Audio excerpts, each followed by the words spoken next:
At the pinnacle of podcasting. Right. Talking about our top 100 movie list. We're at the peak of our powers, such that they are. And that is not a flex.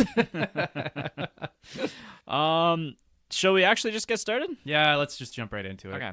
Welcome to VCR, Vintage Cinema Rewind. We're bringing old movies to new viewers. I'm Blake. And I'm, as always, Michael. Really didn't know where you were going with there. Yeah, I should have. I didn't either, but here we are. And we're starting with our top 100 movie list of all time. It's been a long time coming. Blake has been harassing all of us about this for the better part of 8 months now. At least, yeah. At least, yeah. We've been thinking about this for a while. I've been thinking about this for a long time. I've been thinking about this for a few weeks, which is a long time for me. So here we are. You're like the human version of a goldfish. Basically. What? Where are we? What are we doing here? What's the name of this podcast? And as all great top hundreds, we have to start at the number 100. Yeah. Should we maybe do a little bit of a preamble? Like what? Yeah, for sure. I just wanted to, say that this is the top of the mountain. We're on our way. We're at the top. Oh, no, sorry. We're at the bottom of the mountain. Oh, right okay. Now we have to go up the mountain. Now we have to go up the mountain. We scaled a mountain only to find a taller, steeper mountain waiting. So now we're at the top of Mountain A, but climbing Mountain B. Yeah, Mountain B is the one that everybody cares about. Yeah, because the top of Mountain B is number 1. Exactly. Who the fuck cares about Mountain A? No one. So maybe I'll just say that like this list was actually, and we were actually just speaking to this before we started recording, like coming up with the top 20, 30, 40 was pretty easy.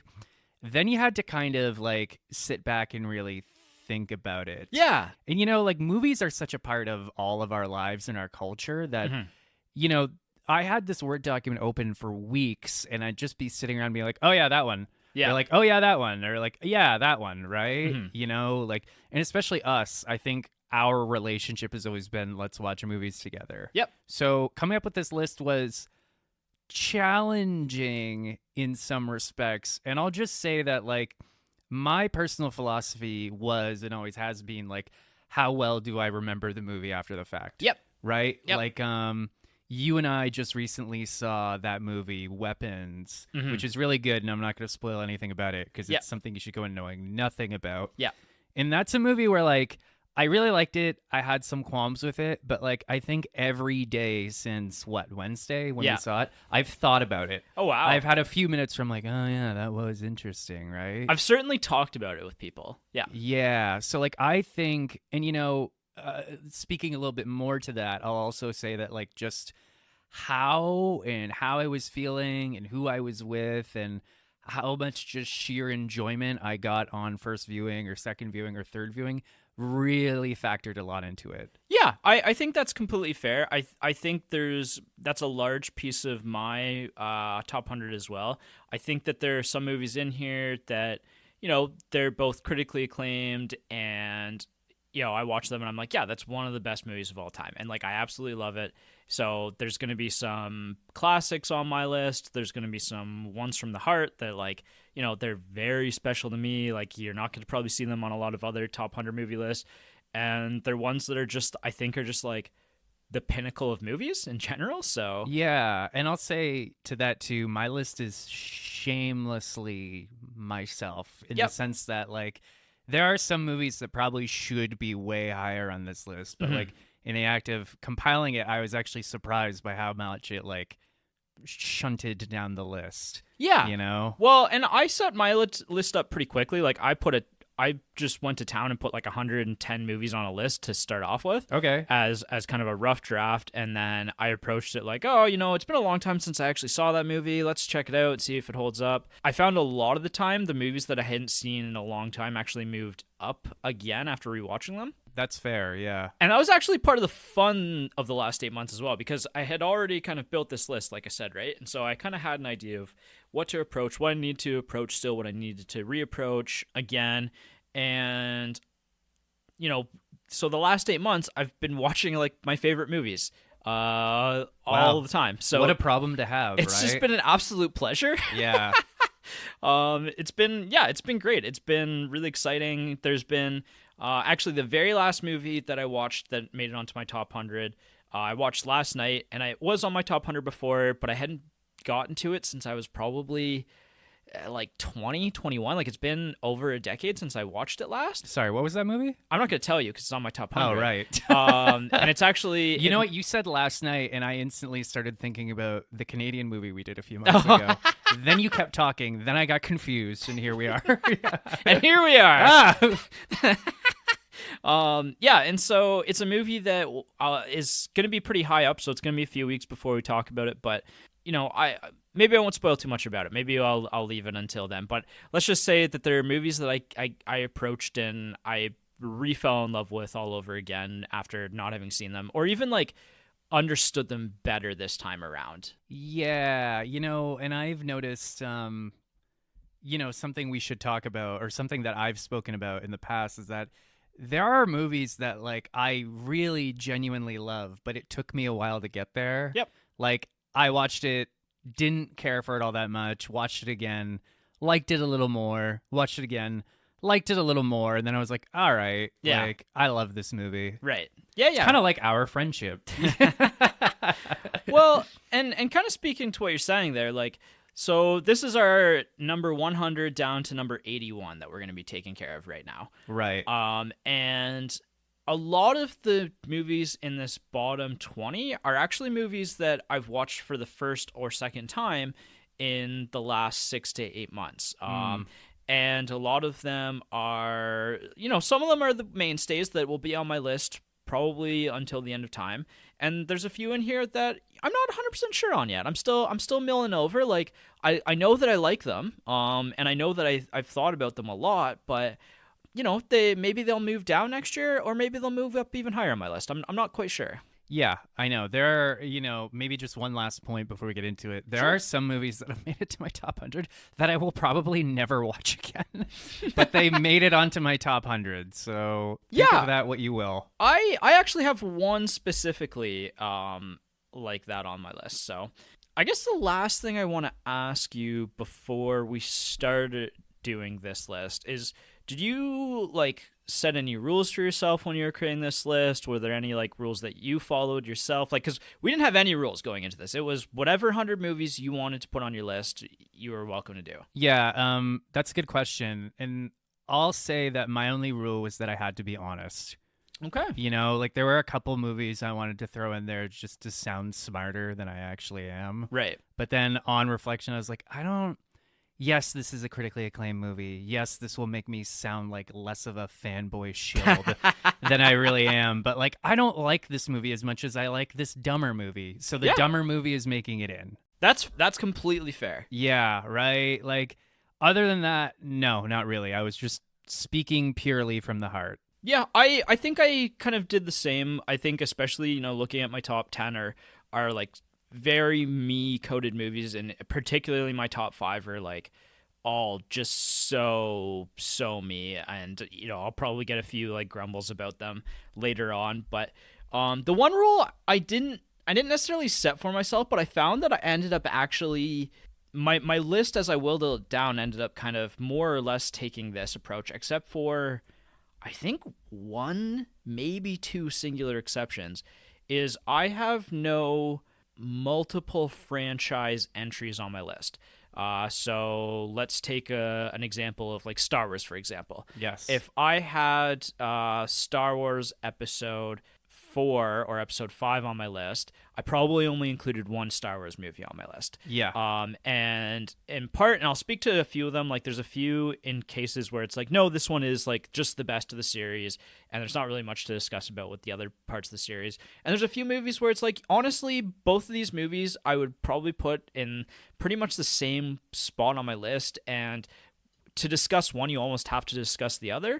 Yeah, well, they're all in conversation with each other. Exactly. Right? So I think a lot of my list, if you see a movie that has a sequel, I'll probably be speaking to the sequel as well, because a lot of the times one movie is going to be representative of potentially two or multiple movies in a series that I really love. Yeah, agreed.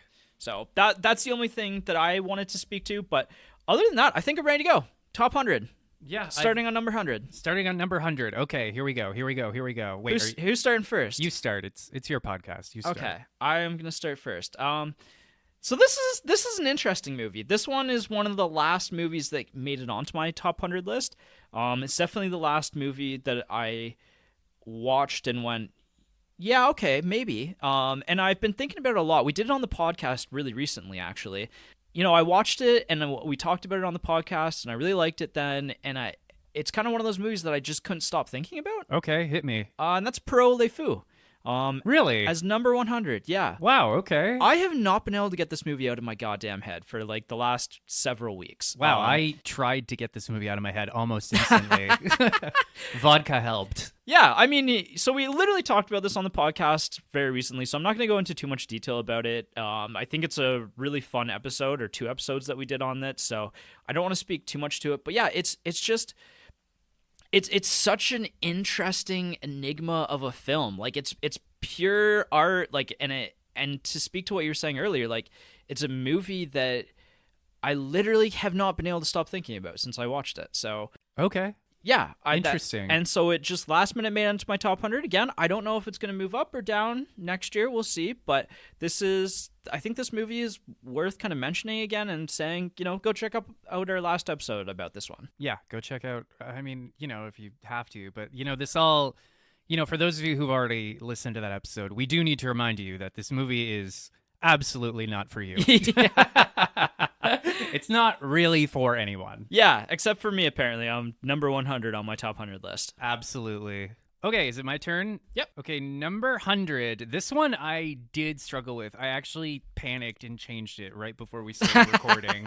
Just because, it's we've mentioned it's hard to figure out your bottom 100. You know what I mean? Yeah. So my number hundo, this is a movie I watched in quite a state. It was like maybe a month after my father died. Oh, Jesus. It's a movie that like I probably wouldn't ordinarily, gravitate to all that much. It's very strange. It's very slow. It's very surreal. It's very Lynchian.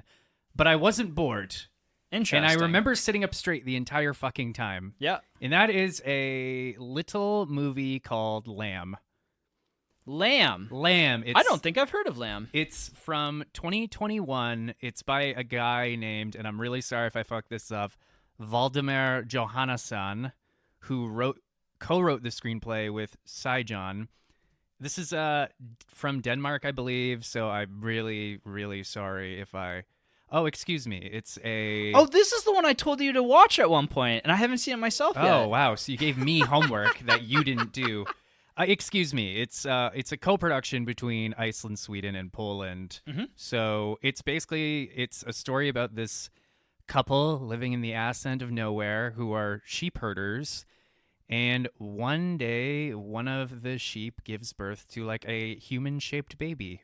Mm-hmm. And they decide to raise it as their own. And at one point, the husband's shithead brother comes in and makes everything worse. And it's a movie I can't even really describe. It's just kind of, we've talked a lot out both sides of our mouths about vibe movies. Yeah. This is a vibe movie. And it has a very abrupt ending that I think ordinarily I would have been like, what the fuck? But when the ending happened, I was kind of just like, huh. Well, okay. And that was it. Huh. So, Lamb. Really cool. That's quite a number 100 to make. I had forgotten all about that movie because I had told you to watch it. I remember you and your mom watching it together and you being like, that was something. Yeah, that was indeed something. So, yeah, I you know what? Like, I think one of the things I dislike about myself is that I'm very easily bored. This is a movie where I was not bored the entire time. Yeah, cool. Even though not a whole heck of a lot was happening. Interesting. So I'd highly recommend it. Yeah, that's an A24 horror movie, right? Oh, those A24s, they did it again. Speaking of doing it again, this is my number 99 is a movie from a couple of brothers who are going to pop up on my movie list a few times. Is it the Coen brothers by chance? It might be the Coen brothers. Okay. These are like probably one of my favorite director duos of all time. Probably one of my favorite directors of all time. They're going to pop up on my list a few times because I love a lot of their movies. And also a lot of their movies kind of speak to my sensibilities as well. Like it's a lot of crime. It's a lot of comedy. Like there's black comedy interwoven into all of their movies. And so those kind of sensibilities, like really the only things that I'm missing that I would say are my other favorite genres are horror and sci-fi. Right. Especially horror sci-fi, which we're going to get into as we get higher on my list. Boy, are we. Yeah. Yeah. So this is, again, speaking to one of my sensibilities. This is a movie, again, that I recently watched for the first time and thought, wow, that was really cool. And that was really up my alley. And I thought about it for a long time. And I was like, you know what? Like, I'm going to put it on the top 100, put it near the bottom of my list. And again, we'll see where it goes.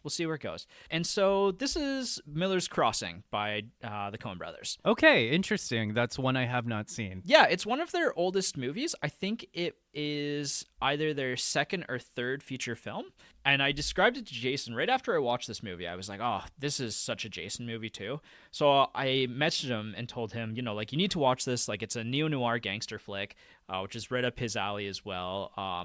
And I basically described it as The Godfather meets Chinatown, and the main character is essentially the wolf from Pulp Fiction. Okay, yes, I do remember you talking about this. Yeah, really cool movie. Like, again, it's a gangster film. It's taking place kind of in the, I think in the 1910s, and you know, again, it really opens up like The Godfather, and then kind of spirals out of control from there. I like movies that spiral. Yeah. I like movies and people that spiral. Yeah, really cool character. Again, if you're into any one of those three movies, you kind of owe it to yourself to watch this one because it's really, really good. Okay, interesting. Yeah, I'll really like this one. We'll have to check it out together sometime. Yeah, for sure. I guess you've already checked it out. You'll have to hold my hand while I check it out. Yeah.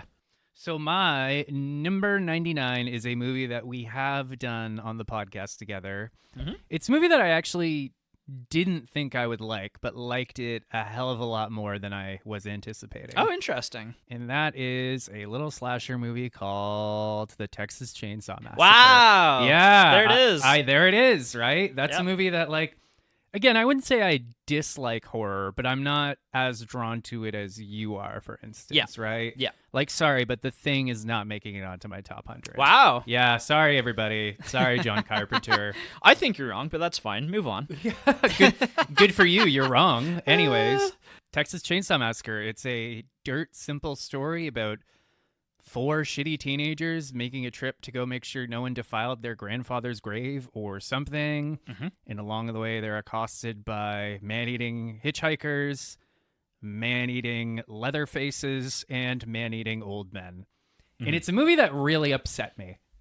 And you know what? Like, I sometimes think that I'm a little bit desensitized to horror just because of the content I consume and the content I create. Yep. This movie genuinely like made me pucker my asshole. There was one, the famous dinner scene in particular. Yeah. You know, and like we won't get into it. We already did an episode on it. Yep. But like that really, I was like, this is like something out of a nightmare. Yeah. I am so upset right now. Yeah. Yeah. So had a great time.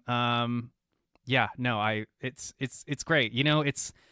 I feel like John Carpenter gets a lot of credit for kind of codifying the slasher genre, but this was kind of like, Well, this was it. This was truly it. The Texas Chainsaw Massacre walked so that Halloween could run. Absolutely. Straight into a wall. Because most slasher movies fucking suck. But anyways, I digress. Except for this one. Yeah, no, this one's great. Cool choice. I quite like that movie. We might be talking about it later. Even though I said we weren't going to spoil anything that might show up on our list later. Well, you said might, so you're hinting. Yeah. It would actually maybe not. It would be great if it just wasn't on your list. Yeah, we never talked about it again. That's what we in the business call a red herring. Nice. Okay, my number 98. This is, again, kind of following a theme here. A movie that I watched recently this year for the first time. It was a movie that there was just something so absurd about it that I couldn't not put it on my list. And it's a very famous movie as well, by, and you've already mentioned David Lynch, but this is our first David Lynch entry into our top hundreds here, and that's Blue Velvet. Hey, yeah. Blue Velvet. I was thinking about that movie on the drive up here today. Yeah, Blue Velvet, this is such an interesting movie, and this is one of my first actual attempts at watching an actual David Lynch movie. I'd seen his Dune with a fan edit because I heard his Dune wasn't very good, and I really wanted to see kind of maybe somebody try to fix it as best they could, and that wasn't very Yeah. good. But anyway, talking about good movies, Blue Velvet is like, it's something else. And again, this is actually 2 in a row here. That's neo-noir, a little bit more of a mystery than a crime thriller. And it just follows Kyle MacLachlan as the main character, like in a lot of David Lynch's filmography. I like to imagine that Blue Velvet is like a documentary, and this is just what Kyle MacLachlan's life was like in his 20s. Yeah, it's a bizarre movie. Like, it feels the whole time, it kind of feels like you're in a dream. The dialogue is very stilted, but also like you hang on to every word. Yeah, it's very Lynchian dialogue, right? Yeah, super cool. Like, there's something here that, you know, I've never quite experienced anything like this before. And after watching it, I immediately was like, I could rewatch that right now. There is a high potential that I could see this one going higher on my top 100 list over time, but this is just a first watch. So I'm kind of vibing it out near the bottom right now. I will say that I actually watched Blue Velvet in 2014 when I was still living with my parents, and I watched it on the elliptical. Oh, and I remember like a certain disturbing thing happens, and I remember just gushing sweat all over the elliptical and being like, am I having a panic attack or am I just having a really good workout? Spoiler alert, I've never had a really good workout. Alrighty then. Yeah. So my number 98, we're at 98, Yep. right? Okay. So my number 98 is a movie a lot of people probably haven't heard of, and I think that's a shame. So it's a little movie called Last Call, and it's a drama by Canadian filmmaker Gavin Michael Booth. So fun fact, I actually interviewed him and wrote an article on this movie when it was first released. Maybe I'll link to that in the description. Sure. So basically, here's the premise, and I think the premise alone will sell you on the movie. A depressed alcoholic tries to call a suicide hotline, but accidentally calls a janitor. Interesting. Yeah, and the whole movie is them talking on the phone, and this young janitor who's like, she's actually played by Sarah Booth, who's the filmmaker's wife. She's a fantastic actress. She's done a lot of other things. Basically, the premise is she's kind of on the outs with like her teenage son, and she's desperately trying to keep this poor guy from killing himself. Right. And the kicker is the whole movie is shot in split screen and in one take. Oh, wow. So there are no cuts in this movie. Like, they had 2 camera crews. They had to totally synchronize everything. Like, Gavin, when I interviewed him, was telling me about just what a like nightmare it was syncing everything together and making sure everyone was fully, everything fully clicked. But they pulled it off. Wow. They somehow fucking pulled it off. I'm glad that you're recognizing that, because that's something that it's like, pushing the limits of what cinema can be, right? Yeah, and I also just want to say, like, this movie is more than a gimmick. Like, even if it was shot like a traditional movie, it would still be number 98 on my list. It's just cool. It's kind of like watching someone climb a building with their bare hands. You're just kind of like, wow, they're doing it. Nice. So yeah, great movie. I am not really sure where it's streaming, but if you can find it, it's well worth your time. Yeah, I think I might check that one out, actually. That one sounds like something I would enjoy. So, my number 97 is the first movie on our top 100 list that actually was released this year, and that is Sinners. Really? Yes. That's lower than I would have thought. I think Sinners is a very good movie. I watched it twice now this year. Like, a very, very good movie. I do have some problems with it a little bit later in the third act, although by the end, like, and especially the post-scene credit. The post-credit scene? Yeah, the post-credit scene, like, almost raises it a full star just in itself. Oh, yeah. Like, really magical post-credit scene. Probably one of the best ever. Yeah, no, this movie does, kind of speaking to Last Call, it kind of does something almost unique to it in and of itself, and something magical. Like, and I'm thinking of the one particular scene when they're in the bar, and the main character starts playing the guitar. Yeah, the music. Yeah, I feel the music coursing through my veins. Yeah, there's kind of like there's some really magical cinematic moments in this one. I think this is probably going to be pretty high on when we do our top 5 of the year list as well. And yeah, I couldn't not recognize it. And again, maybe it goes higher, maybe it comes off the list next year, but I wanted to recognize it on my top 100 this year. Okay, nice. Yeah. Glad to hear it. Okay, my number 97 is a movie that I'd heard of a lot. And it's a movie that's kind of linked into the renaissance of a particular actor. Mm-hmm. And that movie is Pig. Oh, yeah. I've Yeah. watched Pig. Yeah, I went into this movie, the way I walk into everything, not really knowing what's going on. Mm-hmm. And I would almost describe this movie as like an art house John Wick type movie. Yeah, in a way. In a and way. I kept thinking it was going to turn John Wick at some point, and it doesn't quite ever do that. No, it's interesting. So like Nicolas Cage plays like a truffle farmer Mhm. out in the wilderness. He's got this pet pig that he loves, Yeah. and he's kind of just sort of given up on life and society, et cetera, et cetera. Mhm. His wife died, so he's kind of just checked out. Yeah. In the movie, I particularly like how it handles exposition and how slowly it unfolds. Yeah. Because you start learning more and more about Nicolas Cage's character, about what this pig means to him. And, Mhm. There's a great scene where, like, he has to kind of go underground to get some information.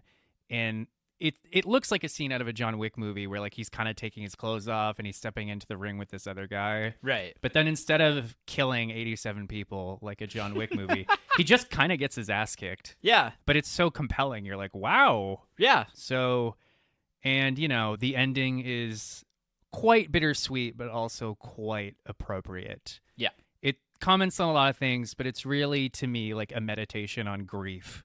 Yeah.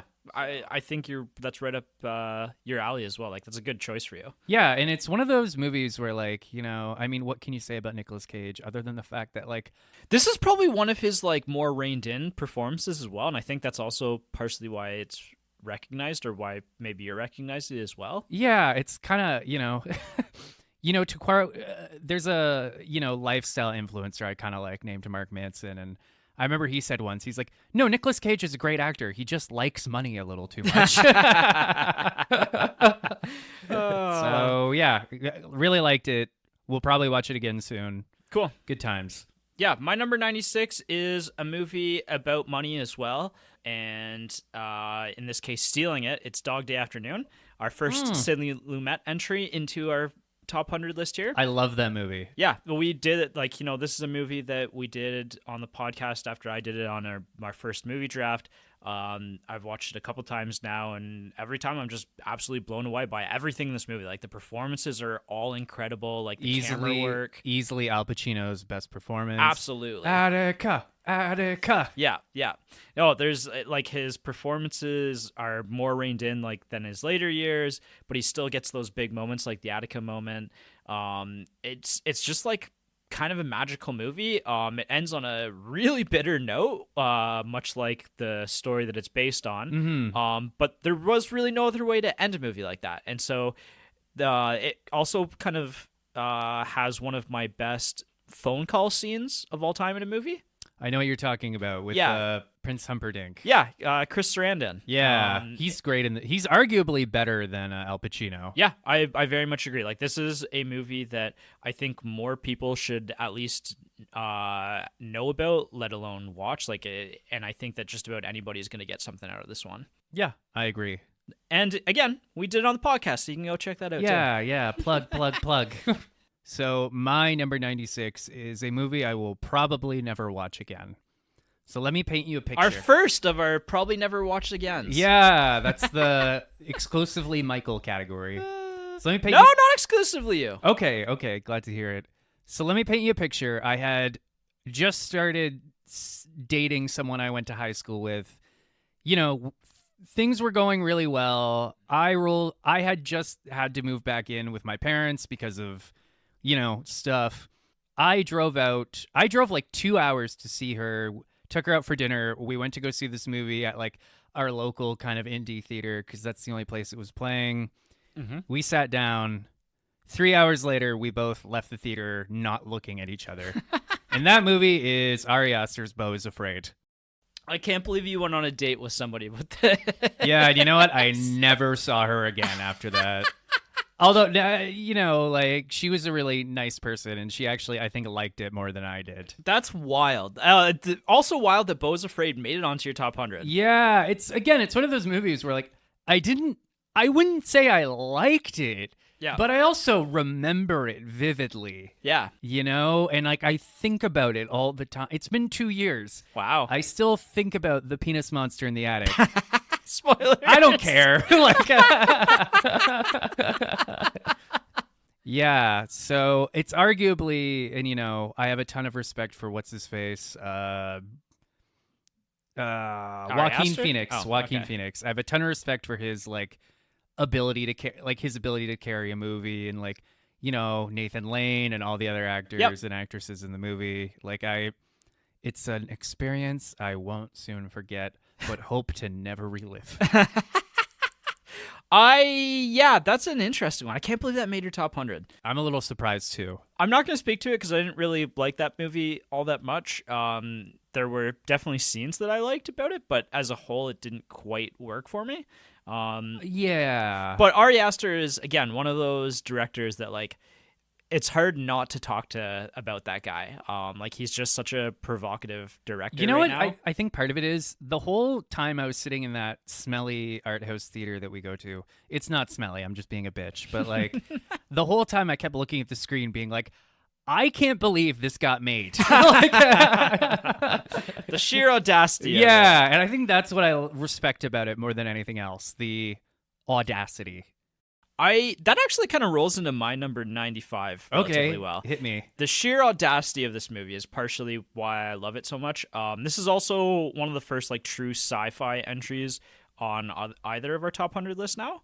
It's a movie that I absolutely love, and I know Jason would probably put this on his top 100 as well. It's Annihilation.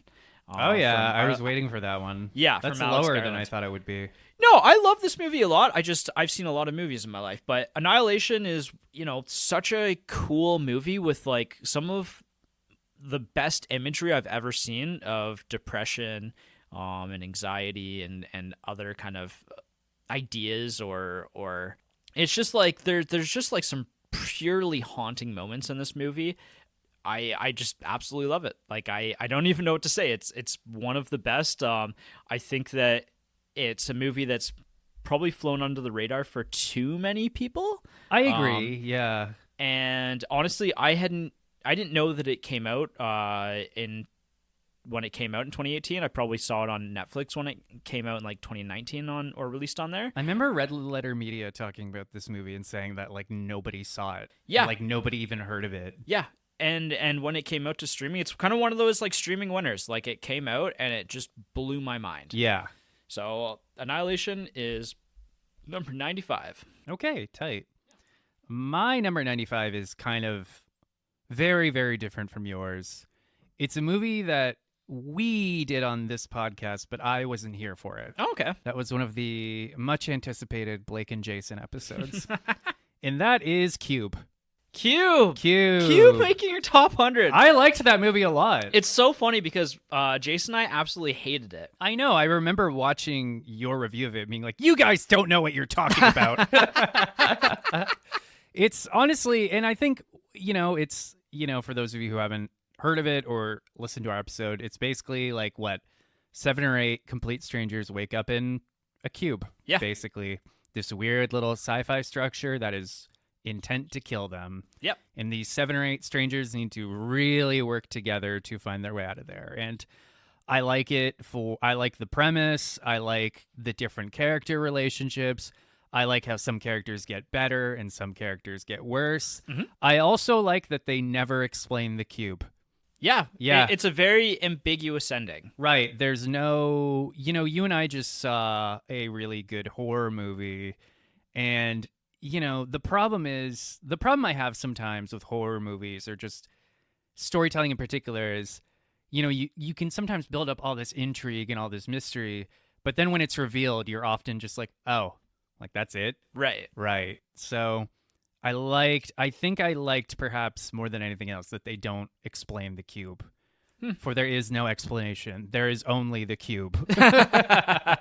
Yeah, I like this movie a lot. I was fucking furious listening to you and Jason talking about it. But yeah, I really like. Well, this is your opportunity to right some wrongs. I guess. I also like that it's basically a no-budget movie. Yeah. And I really admire that they were able to do so much with so little. Right. Yeah, So, for sure. It's also Canadian. So Yep. you know what? We got it. Yeah. In your fucking face, America. I don't know if I have any Canadian movies on my list, which is maybe a tragedy, but I do have some Travesty. really famous foreign movies on here. This next one is not a foreign movie, but it is one of the more famous movies of all time. It's a movie, again, that we did on our podcast, and I believe it was Jason and I did it. Number 94 is Chinatown for me. Hey-o. Yeah. Again, this is already entry number 3 of the neo-noir kind of films.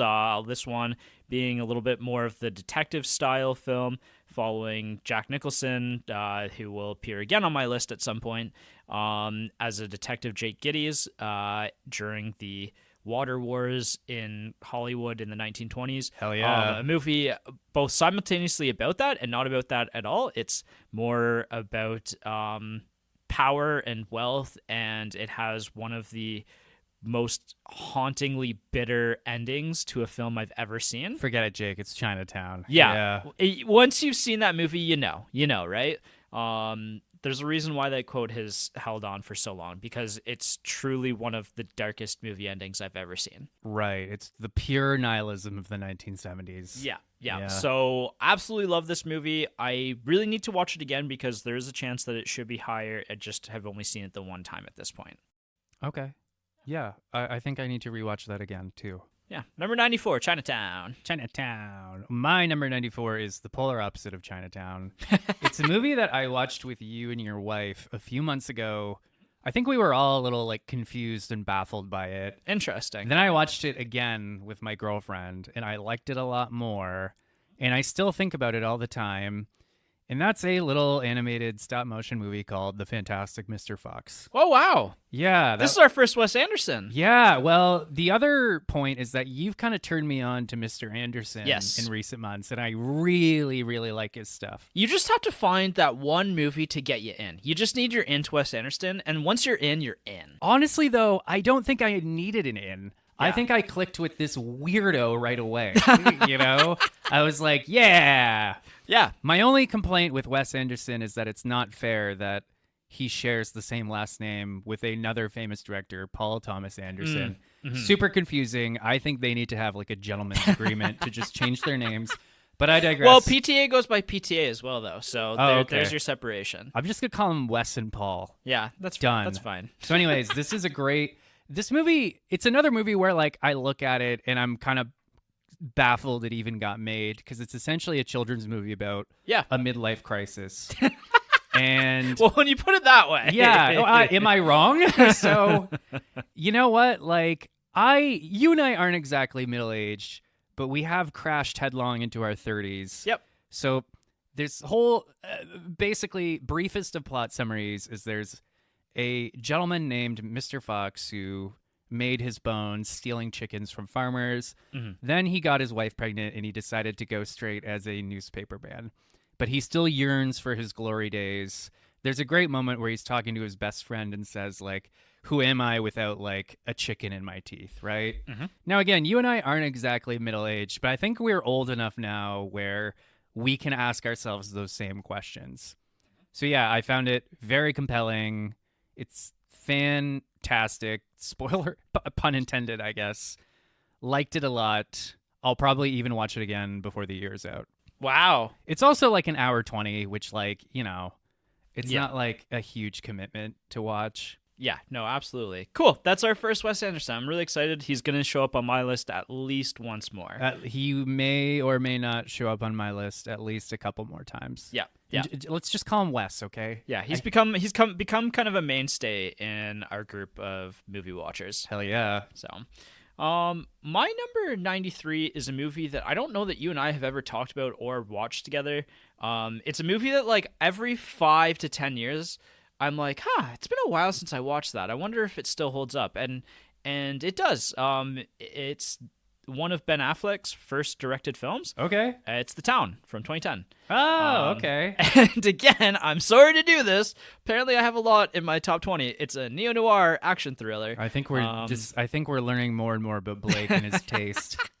Yeah, I definitely have a taste. And you know what? It's going to spread out a little bit more as we get into it. But this is one of the coolest bank heist movies or heist movies I've ever seen. Okay. About Ben Affleck's character wanting to get out of the biz as well. It's kind of got that one last job vibe to it. It's a movie that I like approaching this like once every few years because it's a movie that, as much as I love it, it kind of starts to fade out of my memory, and then I get to experience it all over again. Okay, fair. There's like a few couple like moments, like when Ben Affleck's character is propositioning Jeremy Renner to go and exact revenge on some people, which is one of the funniest scenes of all time, where basically Ben Affleck says, like, we need to go do this. Like, we're going to hurt some people. I need you to not ask questions. I just need you to do this with me. And then Jeremy Renner looks up and says, your car or mine. Hey. And that's it. That, like, he's in kind of thing. It's really, really solid scene, but just a fantastic movie. And it's the first heist movie that has appeared on our list, but it will not be the last. Would you say it's as fantastic as the Fantastic Mr. Fox? Well, I would say it's better because Fantastic Mr. Fox is not on my list. So it's fantasticer than Yes. the Fantastic Mr. Fox. More fantastical. All right. Well, go fuck yourself. Anyways. Jesus. I'm just kidding. Well, my number 93 is a movie that I think, as with most people, I didn't expect it to be on my top 100. I didn't even expect to see this movie. But when it came out in December of 2022, I noticed some buzz online of people being shocked and confused that this movie was as good as it actually was. Is this our first superhero movie?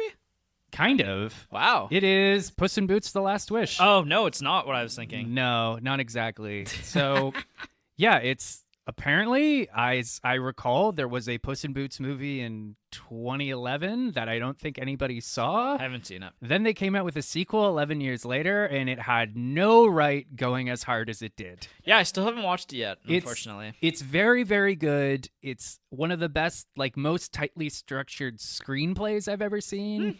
And, it's essentially, I must have a thing for children's films that are really not for children. Because this is essentially a children's film about accepting your own mortality. Oh, wow. It deals with death, panic attacks, learning to trust people all over again. It has one of the best villains I've ever seen in a movie. This sounds like a movie like very much of its time as well. Yeah, I suppose so, right? Yeah. It's like a movie for the disenfranchised 2020s. Yeah. So it's really good, phenomenal animation, great voice cast. I would say my only complaint is there's maybe 5 minutes, between the first act and the second act that kind of drag on a little bit. But I mean, honestly, whatever. Like, it's fine. It's not like I'm going to be like, I'm not rewatching this movie. Yeah. Not with those 5 minutes. Yep. So, yeah, great movie. Has no right going as hard as it does. Cool. Yeah. So my number 92 is a movie, again, that we've done on this podcast before beginning of this year. It's a movie that I think you and I both really love. I expect this one might be a little bit higher on your list than mine. But it's considered one of the all-time great movies, and that is Gladiator. Hey! The first Ridley Scott on our list, which will not be the last either. Agreed. Gladiator is just, again, go listen to us talk about it on the podcast. It's like one of the most watchable movies ever made. It's just so seamlessly, like the way that this movie moves through all of the ideas and topics that it has, it just flows. Like, you don't even feel like you're watching a movie. No, it's beautiful. It's even more impressive when you realize just how batshit the production was. Yeah. Like, they barely had a script. And I even forget, like, every time I watch this movie, I forget how good the first, like, even 45 minutes are. Oh, yeah. There's, like, not a moment in this movie that fucking drags. No. Yeah. Not at all. So, number 92, Gladiator. We don't need to talk about it more than that because you've probably already seen it. So. Yeah. I thought you were talking to me for a second. Like, of course I've seen it. We did a podcast about it. Yeah. My number 92 is, okay, I have to take a step back and say there's only 2 movies Okay, 3 movies I've ever seen that have actually genuinely scared the pants off me. Wow. Yeah. And this is number 2 already. And this is number 2. The third one has not made it onto my top Fair 100. enough. Fair enough. So of the 2 movies that have ever scared me, this is the first one. Mm-hmm. And that's a little sleeper hit from the late 2000s called Paranormal Activity. Wow, the first one. Yeah, like I'm sure most of you have seen it. It was kind of a phenomenon when it came out. This is a movie where like I actually think it has no business being shown in theaters. Mm-hmm. This is a movie that you get more from watching it in your living room. I believe that. I remember watching this movie with my mom and my sister when it came out at home, and all 3 of us were scared shitless. Like, it was phenomenal. And again, the fact that they accomplished... I clearly have a soft spot for movies that can do a lot with a little. Yeah. The fact that they accomplished this with, like, basically, like, what? I think the 20 total... grand or something? 20 grand or something, and, like, untrained actors Yep. and just a fucking house. Yep. Truly phenomenal. Wow. Loved it. I, believe it or not, have not seen the first Paranormal Activity. Really? I've seen some of the sequels, and I don't know which ones, but for whatever reason, I've never watched the first Paranormal Activity movie. I will say I saw Paranormal Activity 4 in theaters when it came out in 2012. The movie fucking sucks, but it is... I'm about to renege on what I just said. It's kind of fun experiencing it in a theater because, like, people were screaming. Right. Then we were all screaming. Then we were all laughing. Like, Yep. It's kind of a fun little communal experience to have. Yeah. Yeah. So my number 91 is maybe our first true comedy. Okay. And it's my favorite Ben Stiller movie. Might be the only time Ben Stiller comes up on our movie list. But this one came out in 2008, and it's a movie that every time I watch it, I find something that I missed on a previous watch that I find even makes the movie even funnier. Okay. And that's Tropic Thunder. Hell yeah. This movie just absolutely rocks. It's a movie about movies. It's a movie about actors and how self-absorbed they can be. Yeah, you get the sense that Ben Stiller has some self-esteem issues. It also has like some of the funniest performances I've ever seen in a film. Like, this is Robert Downey Jr.'s funniest performance. It's Tom Cruise's funniest performance. Danny McBride is awesome in this. Oh, hell yeah. There's so much going on in this movie, and it's all fantastic.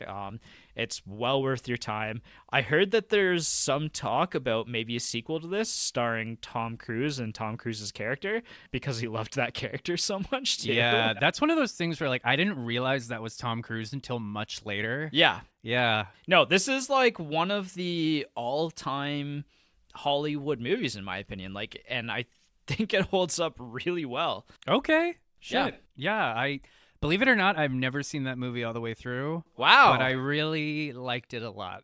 Yeah. What I did see. It's amazing, and you'll like it even more when you watch it start to finish. Okay, tight. You'll like it even more if you actually bother to give it the time of day. Michael. God damn it. Yeah, this fucking guy. My number 91 is a movie that I saw relatively recently. Actually, you showed it to me. You and that wife of yours. And that movie is Strange Darlings. Cool. Strange Darling. Strange Darling. Jesus. Excuse me. This is a movie, it's simple enough on paper and on premise. It's essentially about, a serial killer pursuing their target. Mm-hmm. But it's shot, it's shot non-linearly and out of order. Yeah. And, I remember when we did Godfather Part 2 earlier this year, and it was kind of like, yeah, I kind of get what they were going for, but it didn't quite click as hard as it was supposed to. You know what I mean? This is a movie where, like, every chapter recontextualizes the chapter before. Yeah. To the point where you're like, oh, Everybody has their oh moment in this movie. Yeah, really. And it, performances are great. I was so overwhelmed by it that one of the twists kind of went over my head and you had to explain it to me.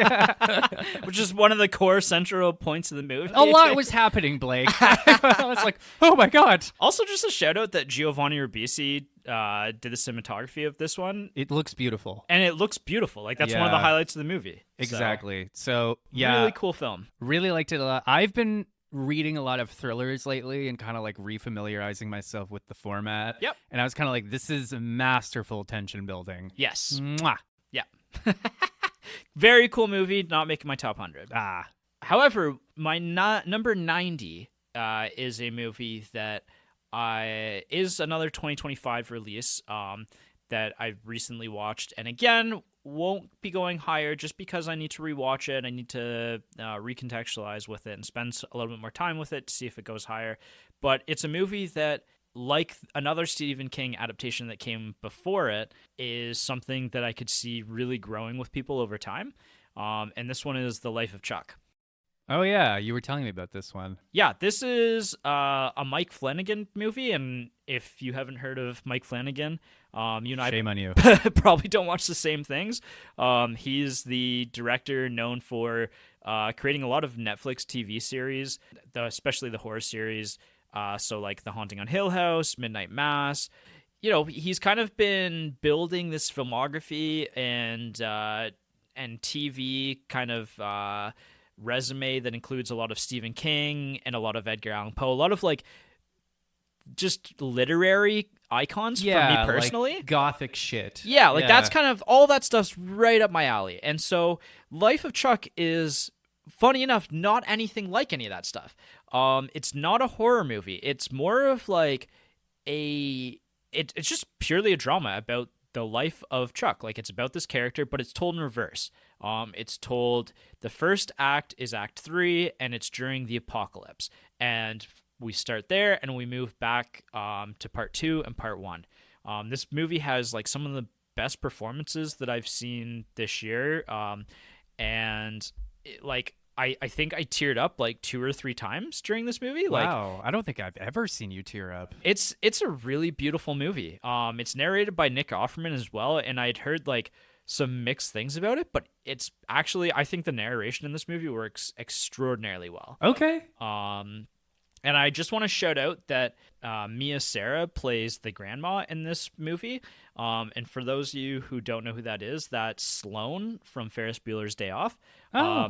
And she's just as beautiful and charismatic as she was in the 80s. She's like one of the best parts of this movie. Okay, and great. I don't know why we haven't been using her in absolutely everything over the last like 30 years. Yeah, hashtag restore the Sloane verse. Exactly. This is a movie that I think more people are going to watch in the next year, and I'm excited to have some conversations about this one. Okay, you'll have to show that to me one of these days. Yeah, definitely. Tight. Okay, my number 90 is a movie that I saw in theaters by myself when it came out. Didn't fucking like it, but I was way too young for this kind of a story. Okay. I watched it again over the pandemic, fucking loved it, and that is Stranger Than Fiction. Oh, I've been meaning to get back to this one. We should, when you decide to watch it, Yeah. I'll come over and we can watch it together. Basically, it's a really interesting premise. Will Ferrell plays a accountant. Yep. Like a real stuffy accountant, not unlike my fucking co-host, but no, I'm just kidding. But basically, he starts hearing a voice in his head that's narrating his life. Right. And it kind of just unspools from there. Right. And honestly, it's anytime I see Will Ferrell do dramatic acting, I'm always kind of like, why isn't he in more shit? Yeah. I mean, he's in plenty of shit. He actually just did that movie you were telling me about that he was supposed to be really good in. The one where he's like on a road trip with his trans friend. Oh, yeah. Great movie. Yeah. And like, I just like, he really does. He can really, his performance really carries this whole movie. Maggie Gyllenhaal is also great in this movie. Tobias from Arrested Development is also in the movie. Mm-hmm. Like, it's great. Yeah. It's great. Yeah, that's a really cool movie that I've been meaning to show to Jess as well, because she's like, I don't know if I've seen that one. I'm like, it's actually really good. It actually fucking slaps. Dustin Hoffman's in the movie too. Yep. He plays English professor. Yep. And I'm kind of just like, I would attend his lectures. I would audit his classes. It's pretty cool. Yeah, no, cool addition to our top 100. Absolutely. My number 89 is a movie that we've talked about this year on the podcast because I drafted it in our best movies of the 2010s. It's a movie that this is our first superhero movie. I can't believe I'm the first one to add a superhero movie into the pile. If the shoe fits. But it's more than a superhero movie. It's a Western. It's the culmination of years of a franchise that was often more of a mess than not. But it's a movie that I think is no less important, and that's Logan. Hey, good choice. I think this is, again, probably our first Western to enter our top 100 list as well. And this movie just slaps. It goes, if you haven't watched this since it came out in 2016ish, 2017, I think. Yeah, 8 years ago. Yeah, 2017. You probably owe it to yourself to rewatch this one, especially in light of Deadpool and Wolverine, because I'm again still a little upset that they even brought him back. Period. Yeah, fair enough. It's just one of the greatest send-offs to such an important character and role, especially for Hugh Jackman as well. I'm glad that because it was rated R, they could actually show him carving people up and gruesome detail. Yeah, no, and this is a really, really strong movie. And I highly recommend it if you haven't seen it or haven't seen it in a while. It's fantastic. It's far, far better than Deadpool and Wolverine. Yes. Which I liked a lot, but is not on my top 100. Fair enough. Okay. My number 89 is barely a fucking movie. And that is, I believe it was 1986, a little franchise movie called Rocky IV. Rocky IV! Rocky fucking IV. Wow! Now, when I say this movie's barely a movie, I mean that I stand behind that. That doesn't change the fact that I've probably seen this movie 10 or 20 times. Oh my God. Really. When I was a teenager, I would watch this movie over and over and over again. Yep. It's kind of funny because you and I went back and did the first Rocky last year, and it's kind of surreal how that gritty, uplifting character drama turned into this fucking Looney Tunes nonsense.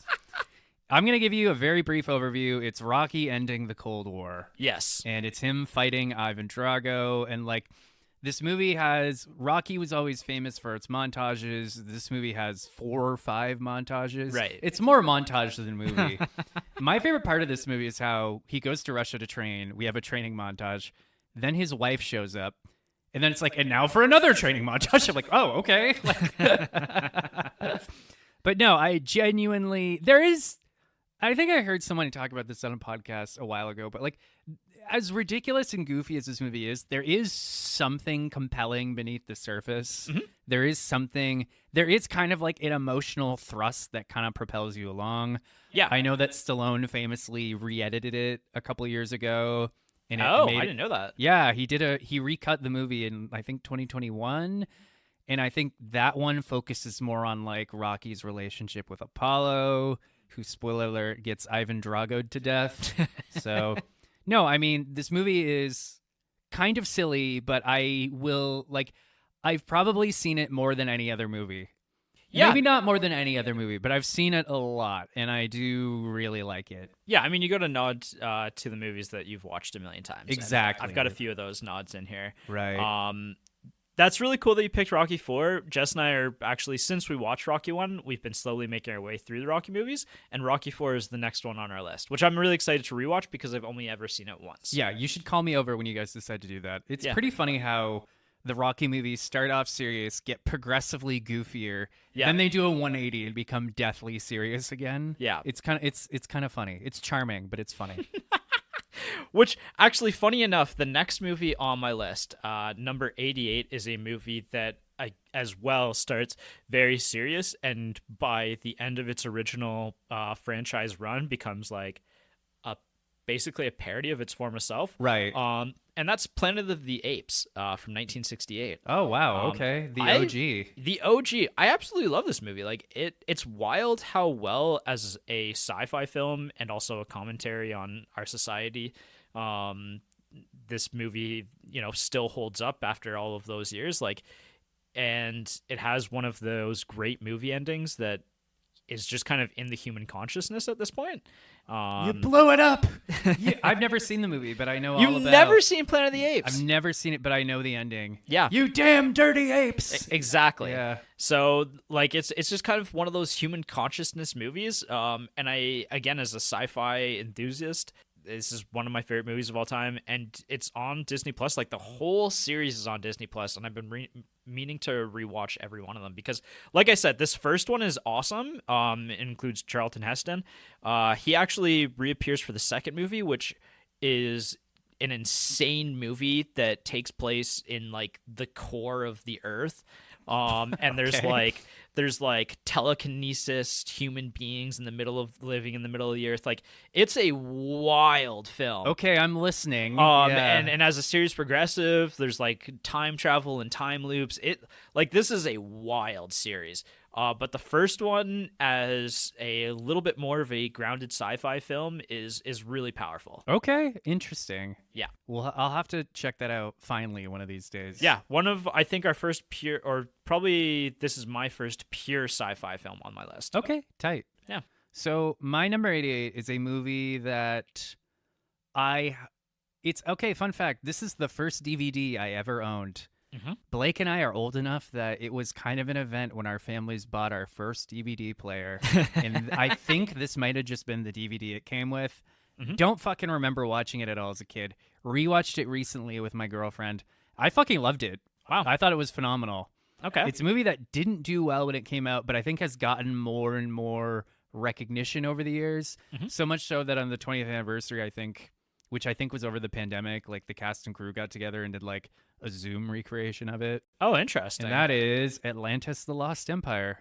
Wow, this is your second animated feature now? Third animated film. Is it? I lost count. Yeah. I have definitely seen this movie. Okay, that's what I mean though, right? Like watching it again though, I'm like, this movie fucking slaps. Like, yeah. It's funny. I actually went to Rotten Tomatoes and read the reviews when it came out, and I'm like, it was kind of like listening to you and Jason trash Cube. I was like, you assholes don't know what you're talking about. So it's essentially an animated Indiana Jones movie. Yeah. / kind of like Jules Verne kind of thing. Mm-hmm. Voice cast is incredible. You know, I was listening to like Michael J. Fox. He plays Milo, like the main guy. Mm-hmm. It's kind of like, fuck, I miss Michael J. Fox. Yeah. He needs to do more shit. Well, he has problems. I know. It's so sad. But the whole world will be so much darker without him. He is such a phenomenal performer. Yep. I don't know why I had to get so morbid with it. I'm just trying to express my gratitude. But yeah, it's great. Voice cast is great. Actually, the lawyer from Seinfeld plays one of the side characters. He's phenomenal. Mm-hmm. I think his name was like Jackie Robinson or something in Seinfeld. Okay. Whatever. Anyways. The dad. It's a deep cut. Yeah, I guess. Is it really a cut, though? It seemed more like a blunt smack over the head. But anyways, great movie. Can't say enough good about it. It's phenomenal. Cool. I have definitely seen that movie. Yeah, which is a shame because I think part of it is that it came out kind of in like the tail end of the Disney Renaissance of the 90s. Yeah. And I think that kind of hurt it. Yeah, it might have. I would be interested in rewatching it. Okay. I'll put it that way. The next movie is a movie that I do rewatch regularly or semi-regularly. It's our first John Carpenter movie. John Carpenter being one of my favorite directors of all time. Yeah. Big Trouble in Little China, number 87. Yeah. Kurt Russell is one of my favorite actors, and so this is such an exciting role as well in his filmography because he plays Jack Burton, the central character of the film, who's also not the central character of the plot of this film, despite him constantly thinking that he is the center of the universe. Yeah. I absolutely love how this film is framed. Like, he basically he's a truck driver who shows up in Chinatown in San Francisco, and all of these crazy things go down, some of them being otherworldly, and so he helps his friend Wang try to get his girl back, his fiance, from these otherworldly gangsters, basically. And Kurt Russell's basically playing John Wayne if John Wayne sucked. Yeah. And it's phenomenal. It's so much fun. I love this movie. I love rewatching it. I always have such a good time. It again has one of those like perfect movie endings where you could tell that John Carpenter knew exactly what he was doing with this character and where this character was headed in his life. I I don't know what else to say about this one. It's a classic. Okay. I'm ashamed to say that I saw this movie once, like 10 years ago, and I didn't like it. Yeah, and you're wrong. Well, moving along. My number 87 is a movie that I saw relatively recently. I'd always heard about it, but it kind of snuck up on me. That is Ron Howard's A Beautiful Mind.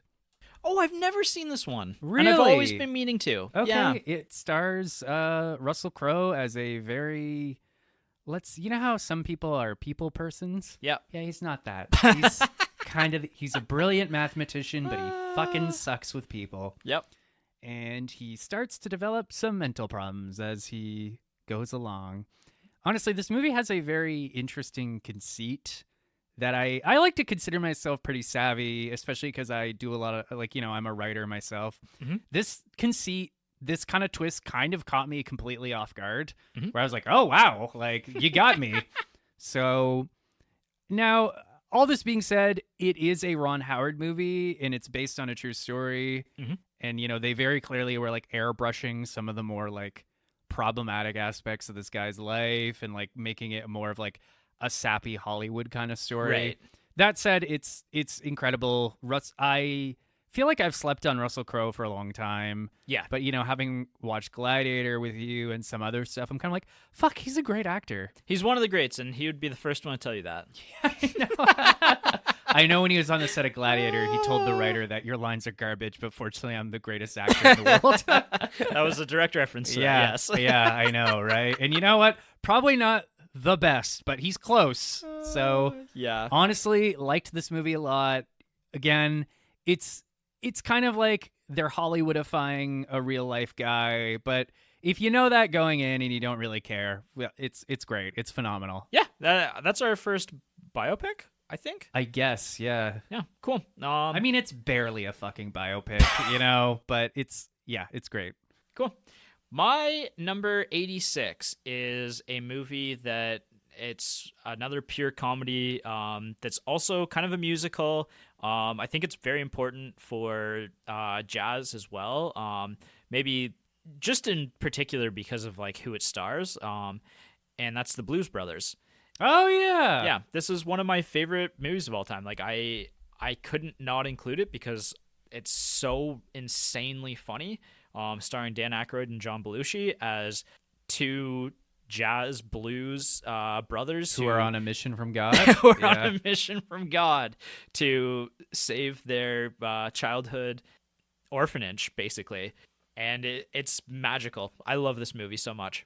Okay. This is a movie that, like, you started to show it to me. Yeah. I think we got halfway through, and then for some reason I had to leave. Yeah. I forget why. Yeah. But I remember really enjoying it. It's so insanely funny. Like, the first time I watched this, I cried, I think, twice. I was laughing so hard. Okay. This is a time as well when everybody hated the Nazis and we were all on the same page, but... Yeah, let's go back to that, actually. I think we can all agree that the Nazis fucking sucked. Yeah, so I just think that this one's magical, and it's so cool that, like, they were able to get, like, Aretha Franklin and Ray Charles and so many other great jazz musicians together. And not only that, like, it includes, like, Carrie Fisher in an absolutely unhinged performance. John Candy makes an appearance. Like, there's so many classic actors of the 80s kind of mixed in with all of this that... I just absolutely love this one. Yeah. I miss John Candy. Yeah. I saw a reel of him recently. It's just him getting out of a limo and, like, talking to his fans. I'm like, what a cool guy. I saw somewhere that John Candy's son is going to play Barf in the new Spaceballs movie. That's fucking sweet. Yeah. I love that shit. Yeah. So, yeah, number 86, Blues Brothers. My number 86 is a movie that was huge when it came out, but I don't think I saw it till like almost 15 years later. Mm-hmm. I had just moved in with my buddy Mike. We just decided to put it on one night. I'd never seen it, and I laughed my fucking ass off. And that is a Judd Apatow movie called The 40-Year-Old Virgin. Oh, this one's a classic. Yeah. And you know what? I'll actually say a lot of comedies, especially from the 2000s, haven't aged well. Right. You watch them now and you're like, ugh. Yeah. But this one surprisingly holds up okay. Yeah. This movie actually has a pretty warm core at its center, you know? No, I'm being serious. No, Like, I agree. yeah. I agree. It's a very charming movie about this guy trying to lose his virginity and his friends helping him out. Yeah. And His coworkers, his friends. coworker friends. Yeah. No, but like it's about that, but it's also about this kind of intelligent and nice but also somewhat stunted guy getting Yeah. his life together. Yeah. It's about him kind of growing up and like developing, like, honestly, it's really I think people have maybe talked about this before. It's almost more about the relationship between these four guys and how Yeah. they sort of like help each other out and make each other better and support each other and Yep. blah Yep. blah blah blah blah. Yep. Like, no, it's great. I really like this movie. The ending is hilarious because they're all singing on the beach like it's the end of a fucking DreamWorks movie. But yeah, Honestly, I might have overlooked this one. This one is, I agree, like an absolute banger. Jess and I rewatched this one in early COVID era because I was like, I remember this being actually really good. yeah, And she had never seen it, and we were both like, yeah, that was better than it should have been. right, yeah, right. And like, you know, I think one of my favorite lines in all of films is just, I love women, I respect women, that's why I stay away from them. Yeah, so no, I liked this one quite a lot. Yeah, that's a cool one. That's another Paul Rudd movie as well. Like, yeah, I don't think Paul Rudd makes my list at all, but he's an actor that I pretty much will go see anything that Paul Rudd is in. Yeah, no, everyone's great in this movie, like him, Seth Rogen, Yep. especially Steve Carell. Yep. You know, I think this movie actually, I might be getting something confused here. I think this movie actually saved The Office. Like, I think they were going to cancel The Office, but then they saw how well this movie did, and they went, Huh. oh, never mind, let's keep it going. Interesting. I think that's true, but I might be talking out my ass. you might be. Ah, So my number 85 is my first animated film on my list. hey-oh. It's a movie that came out last year, actually, and it was on Jason's list last year as one of his favorites. It's The Wild Robot. Oh, yeah, you were telling and me about that. Yeah, it's an adaptation of a novel, and there's a whole series, which I'm sure they're going to adapt to the rest of them. This is a really, really fascinating movie because, again, it's a children's film, but it's not really... I would say it's more for the parents and the adults in the room than it is for the kids. It has one of the best animation styles I've ever seen in a movie. Like, it's Okay, stunning. cool. And in kind of the backdrop of this movie, there's kind of this like sad ecological disaster kind of running through the back end of this movie, and Okay. it's borderline like post-apocalyptic in a sense. And so I find like I love when a movie kind of tells a story on the fringes of the story that it's telling. And this is kind of one of those movies. Okay, yeah, I know what you mean. Like when there's sort of like, there's almost like a larger, like we're almost getting like a brief snapshot of like a much larger conflict. Yeah. Yeah, that is pretty cool. Yeah, exactly. So I thought this movie was A+. Like I think this is one of the best movies of the last 5 years. Okay, And tight. I really need to go back and rewatch it, but it's a movie that I definitely come back to in my head every so often and Okay. think about. Nice. Yeah. My number 85 is a movie that actually you showed me relatively recently. Mhm. It's, I believe, David Fincher. Mm. That is Zodiac. Yes. Yeah. This movie is almost 3 hours long. I didn't feel the length at all. No. I was riveted the entire time. Yeah. It's Jake Gyllenhaal plays like a nerdy, obsessive compulsive little guy. Yep. Robert Downey Jr. plays kind of like a shitty older brother figure. Yep. And they just kind of, it's all about the Zodiac Killer, which I actually didn't know much about. Mhm. Yeah, he's kind of before our time, right? Yeah, we've got much bigger killers to deal with now. But yeah, no, like how they recreated everything and like how tense and upsetting this movie can be and how they still don't really know who he was. Well, they had a pretty good idea. They just couldn't prove it, right? Like, Right. It's at its core, this is a movie about obsession, right? Yeah. And it's a movie about, and I think you probably connected with it because it's a little bit about journalism, and Obsession. yeah, Yeah. But- I have some obsessive tendencies. yeah, and David Fincher's like, this is kind of the culmination of a lot of different things he was doing before this. I think that Zodiac just is like 102 on my list. It just Didn't quite make the didn't cut. quite Yeah. make it, but expect to see some more Fincher on my list later. Okay, tight. Yeah. My number 84 is another 2020s movie that I actually rewatched this one this week as well and went, yeah, no, this movie is just as fun as I remember it being. We actually went and saw this one in theaters together, and it's John Wick 4. Hell yeah. Yeah, this is, I think, maybe one of the only movies, and it's definitely one of the only movie on my list where it's like the fourth movie in a franchise is just the culmination of everything that came before it and perfected on a bigger scale that somehow still just works. It has like several set pieces that are just absolutely immaculate in how they're laid out and set up. Yeah, it's kind of like it's kind of like an epic. Yeah. Yeah. It has kind of a the good, the bad, and the ugly kind of style with these three characters who are all kind of working together, but each having different end games. I think that there's at least three characters that I would write a sequel or prequel to. Kane is one of my favorite additions to a movie series of all time, like the blind assassin. Yeah, he was great. Nobody is super cool, and I'd love to see like an up and coming prequel movie to him.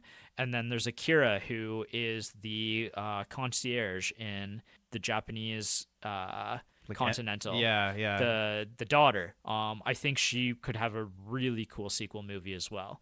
So yeah, I think if you've never seen the John Wick movies, or you've seen one and went, that was good, but like I don't know if I need to watch all of them. I think just the journey to John Wick 4 and then the journey that John Wick 4 goes on is just pure cinema. Yeah, it's I had mixed feelings about it, but I will concede it's a pretty good movie. Yeah. Yeah. My number 84 is a movie that I kind of randomly discovered on Netflix a couple years ago. That is He Never Died. Oh, yeah, you talked about this one before. Yeah, it stars Henry Rollins as basically the world's most depressed immortal man. Mm-hmm. And basically, he's just sort of living in a funk in some shithole apartment somewhere. He's got this kid who's delivering him bags of blood so he can stay alive. Mm-hmm. But then one day, gangsters show up at his place, try to shake him down, and he sort of gets embroiled into this conflict that he doesn't really want to be a part of.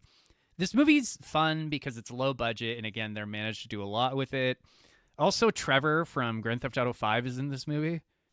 Really? He's in this movie, yeah. I forget what that actor's name is, like Steve Ogg or something. Yes. Yeah. Yeah. He kind of had like a brief moment of fame after that, and for whatever reason, he decided that like he didn't want to be connected to Trevor GTA 5 anymore. Yeah, which is unfortunate because like it's one of the great like non-cinematic characters of all time. One of the great performances of all time. Yeah. Yeah. So anyway, basically, like what really tickles me about this movie is just the main character himself, Mm-hmm. Jack, I think that's what I call him. Mm-hmm.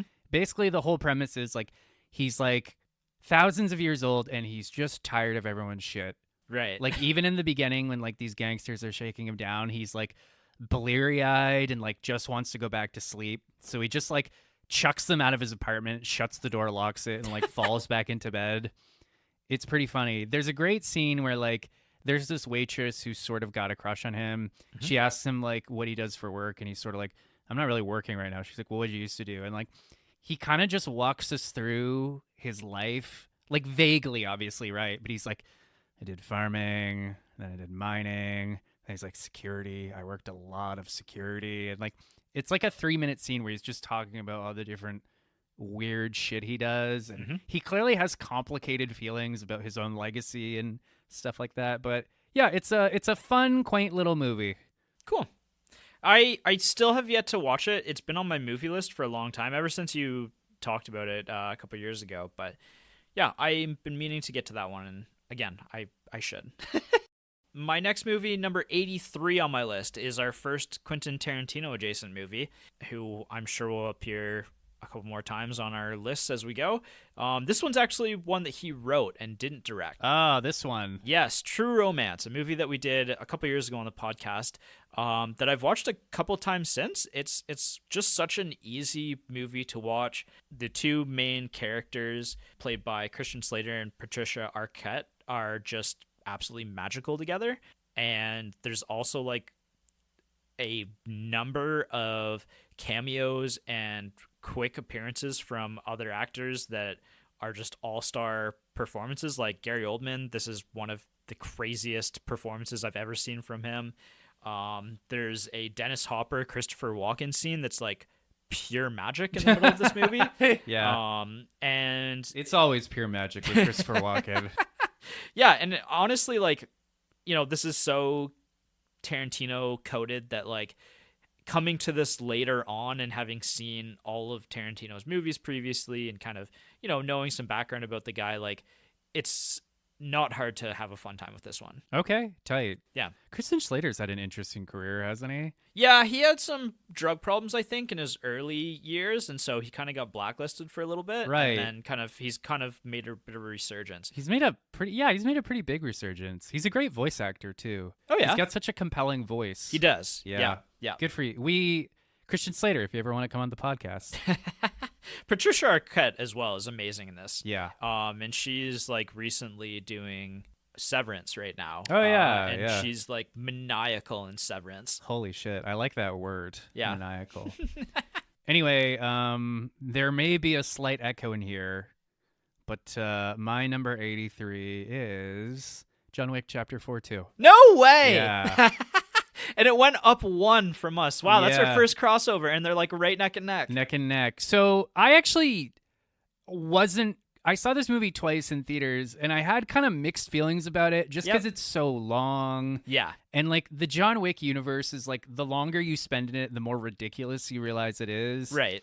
And I was also really mad when I heard that they were thinking about a fifth one because I'm like, no, you can't top this. This is where you stop, right? Yeah. Right. But just recently, within the last couple months, they've officially greenlit Chapter 5. Mhm.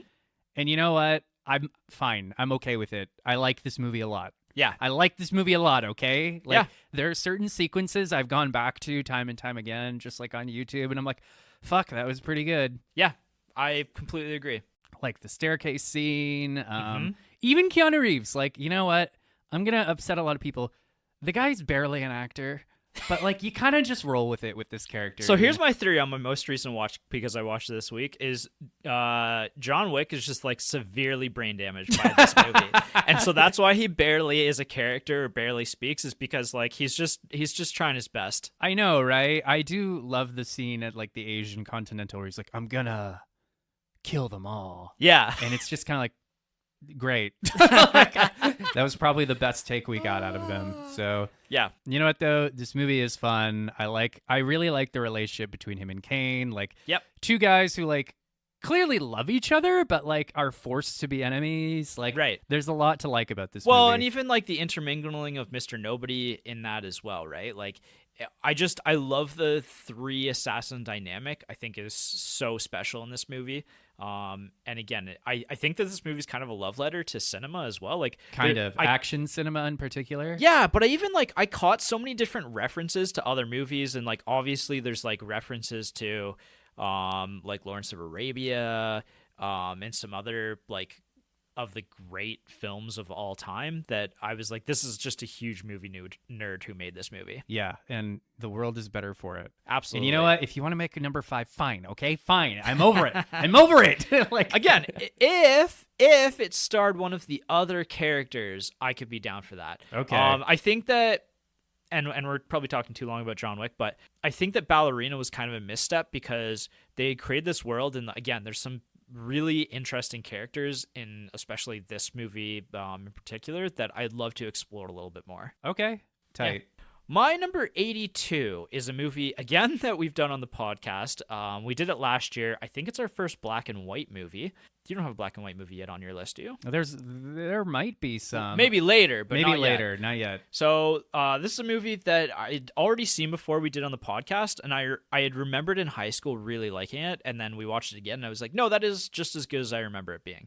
That's To Kill a Mockingbird. Nice. Wait, really? Yeah. Oh. I think this movie is like perfect. Really? Perfection. Oh, Yeah. I okay. think that like there's something so sweet and earnest about this movie, and there's a reason why it's a classic. I think Gregory Peck is phenomenal in this film as well. It's, even the kids hold their own in this, and I will be returning to this one. I think we had a really good discussion on the podcast about this movie, and I'd love to hear other people go back and listen to it. I might go back and listen to it because I think we did have a really good discussion.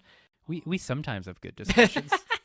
Yeah, but this one in particular, I think this is a movie that has really stuck with me, and it's something that I'm going to come back to. Yeah, I definitely wasn't. I think when we talked about this, I was way more critical than you were, just because of the slightly patronizing, like, white savior element. Right. But I won't deny that it's a classic and the performances are great. Yeah. Yeah. My number 82 is a movie that you showed me a couple years ago. And after watching it, I was like, that movie really hurt. And I loved it. Nice. And I hope that someday I can hurt people as much as this movie has hurt me. And that movie is Children of Men.